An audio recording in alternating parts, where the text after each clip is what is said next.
सूत जी ने ऋषियों से कहा प्रसंग बखान 34वें अध्याय पर दया करो भगवान।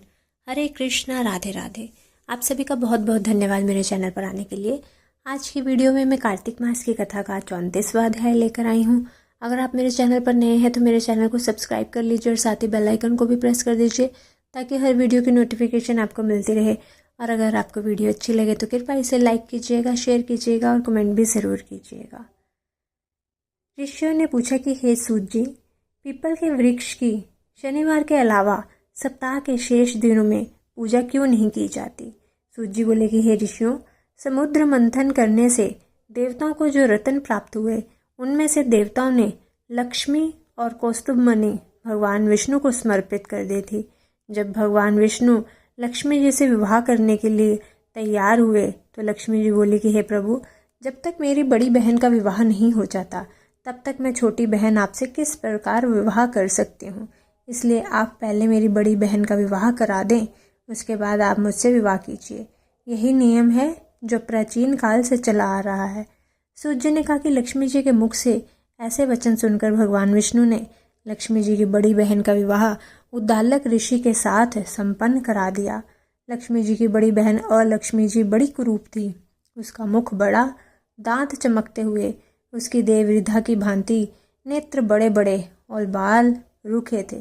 भगवान विष्णु द्वारा आग्रह किए जाने पर ऋषि उद्दालक उससे विवाह करके उसे वेद मंत्रों की ध्वनि से गुंजाते हुए अपने आश्रम ले आए। वेद ध्वनि से गुंजित, हवन के पवित्र धुएं से सुगंधित उस ऋषि के सुंदर आश्रम को देखकर अलक्ष्मी को बड़ा दुख हुआ। वह महर्षि उद्दालक से बोली कि चूंकि इस आश्रम में वेद ध्वनि गूंज रही है इसलिए यह स्थान मेरे रहने योग्य नहीं है, इसलिए आप मुझे यहाँ से कहीं और ले चलिए। उसकी बात सुनकर महर्षि उद्दालक बोले कि तुम यहाँ क्यों नहीं रह सकती और तुम्हारे रहने योग्य अन्य कौन सा स्थान है वह भी मुझे बताओ।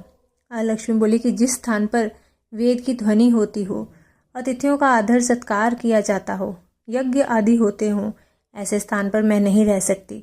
जिस स्थान पर पति पत्नी आपस में प्रेम से रहते हों, पितरों के निमित्त यज्ञ होते हों, देवताओं की पूजा होती हो, उस स्थान पर भी मैं नहीं रह सकती।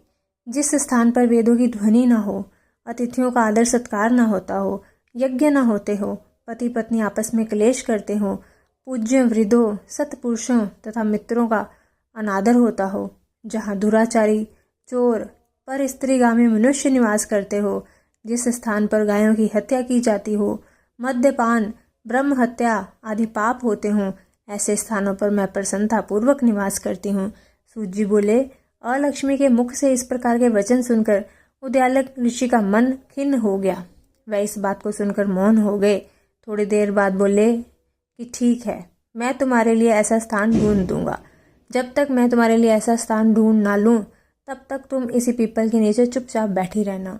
महर्षि उद्दालक उसे पीपल के वृक्ष के नीचे बैठाकर उसके रहने योग्य स्थान की खोज में निकल पड़े। परंतु जब बहुत समय तक प्रतीक्षा करने पर भी वे वापस नहीं लौटे तो अलक्ष्मी विलाप करने लगी। जब बैकुंठ में बैठी लक्ष्मी जी ने अपनी बहन अलक्ष्मी का विलाप सुना तो वह व्याकुल हो गई। वे दुखी होकर भगवान विष्णु से बोली कि हे प्रभु, मेरी बड़ी बहन पति द्वारा त्यागे जाने पर अत्यंत दुखी है। यदि मैं आपकी प्रिय पत्नी हूँ तो आप उसे आश्वासन देने के लिए उसके पास चलिए। लक्ष्मी जी की प्रार्थना पर भगवान विष्णु लक्ष्मी जी सहित उस पीपल के वृक्ष के पास गए जहाँ अलक्ष्मी बैठकर विलाप कर रही थी। उसको आश्वासन देते हुए भगवान विष्णु बोले कि हे अलक्ष्मी, तुम इसी पीपल के वृक्ष की जड़ में सदैव के लिए निवास करो, क्योंकि इसकी उत्पत्ति मेरे ही अंश से हुई है और इसमें सदैव मेरा ही निवास रहता है। प्रत्येक वर्ष ग्रस्त लोग तुम्हारी पूजा करेंगे और उन्हीं के घर में तुम्हारी छोटी बहन का वास होगा। स्त्रियों को तुम्हारी पूजा विभिन्न उपहारों के साथ करनी चाहिए। मनुष्यों को पुष्प, धूप, दीप, गंध आदि से तुम्हारी पूजा करनी चाहिए, तभी तुम्हारी छोटी बहन लक्ष्मी उन पर प्रसन्न होती है।